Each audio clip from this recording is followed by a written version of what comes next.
हमारे साथ उमेश पाल की माता जी हैं। माता जी, आज बड़ा दिन है, फैसला आना है अपहरण कांड में। क्या आप सरकार से उम्मीद रख रहे हैं, क्या मांग करती हैं अदालत से? सरकार से मेरा यही मांग है कि हत्यारे को फांसी की सजा हो, इसलिए कि अगर इसको सजा मिलती है तो ये जेल के अंदर से मेरे बच्चों को फिर इसी तरह मरवा देगा।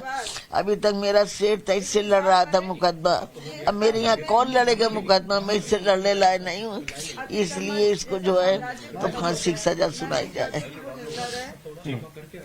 इसको फांसी हो जाए तो हमारे परिवार का जीने का रास्ता हो जाए। माता जी, आंखें आपकी नम हैं, आंसू नहीं थम रहे हैं। ये वक्त कितना मुश्किल रहा आप लोगों के लिए? मेरे घर का एक लौता ये था जो कि पूरा परिवार को लेके चलता था। इसके न रहने से मेरा घर बिल्कुल बर्बाद हो गया। कहाँ से आंसू सूखे, और मैं तो इतनी अभागन हूँ कि एक बेटा मेरा छोटा वाला वो 2 साल पहले कोरोना में चला गया। 2 बेटों के जोड़ था, आज हम किसके भरोसे रहे? मेरे तो लगता है कि हम भी खत्म हो जाए।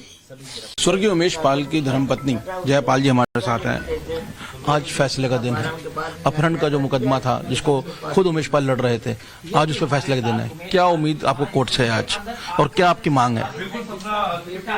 मैं माननीय मुख्यमंत्री न्यायालय महोदय से आज मैं अपने हाथ जोड़ के विनती करती हूँ कि उस आदमी को, अतीक अहमद जिसका नाम है, अशरफ नाम है, इन सबको फांसी की सज़ा जरूर सुनाएं, क्योंकि ये फांसी नहीं होगी तो कल को ये किसी को भी पनपने नहीं देंगे। ये कोई भी आदमी बढ़ नहीं सकता, अपने आगे वो किसी को नहीं बढ़ने देंगे, तो उनका खत्म हो जाना ही ठीक है। उमेश जी के जाने के बाद भी लगातार आपके परिवार को धमकी मिलती है, आप में अभी भी डर बना हुआ है उनके लोगों का? नहीं, धमकियां तो नहीं मिली, लेकिन डर है जरूर उसका बना हुआ है कि कल को वो कुछ भी कर सकता है। जब मेरे आदमी कलम की लड़ाई लड़ रहे थे और कोर्ट में जा करके अपना खुद की जो है लड़ाई लड़ रहे थे, तो वो उसका लड़का आकर के मेरे घर के सामने ही उसकी निर्मम हत्या करवा दिया।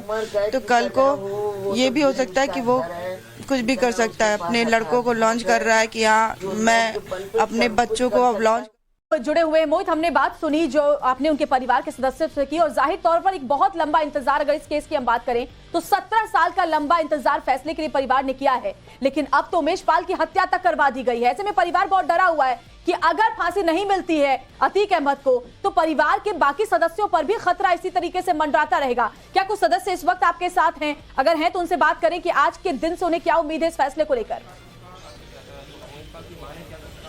देखिए, फिलहाल जो सदस्य हैं घर के, वो अब अंदर जा चुके हैं, वो अब मीडिया से मुखातिब नहीं हो रहे हैं, लेकिन जब हमसे मिले तो उनके चेहरे पर डर साफ नजर आ रहा है। डर इतना है कि वो आज कोर्ट भी नहीं जाना चाहते हैं। उनका कहना है कि अगर हम कोर्ट जाते हैं तो वहां पे भी उसके गुर्गे हमारे साथ कुछ कर सकते हैं। पुलिस की तमाम सिक्योरिटी वहां पर है, लेकिन उसके बावजूद डर का एक जो जिस साय में वो जी रहे थे वो उनके चेहरे पर साफ नजर आ रहा है। उनकी आंखों से आंसू नहीं थम रहे। तो उनका सिर्फ यही कहना है कि फांसी हो, क्योंकि अगर फांसी होती है तो ही उनका परिवार बच पाएगा। अगर उसको उम्र कैद की सजा होती है तो जेल में बैठ के भी अतीक अहमद और उसके गुर्गे उनके परिवार को परेशान कर सकते हैं। घर के बाहर सुरक्षा का जो माहौल है वो आपको दिखाते हैं किस तरीके से पुलिस के जो जवान है उनको यहाँ तैनाती की गई है। ना सिर्फ घर के अंदर, घर के बाहर, सड़क पर, हर जगह पे इस वक्त पुलिस के जवान यहाँ पे नजर आ रहे हैं। और ये सिर्फ इसलिए है कि अतीक का एक यहाँ पे तूती बोलती थी इस इलाके के अंदर, उसके गुर्गे अभी भी यहाँ पर एक्टिव हैं, और यही कारण है कि परिवार लगातार डरा हुआ है। परिवार का कहना है कि उमेश की हत्या तो जरूर हो गई है, लेकिन उनका जो डर है वो अभी तक खत्म नहीं हुआ है। इसलिए उनकी जब माँ हो, उनकी बहन हो या उनकी धर्मपत्नी, उनका यही कहना है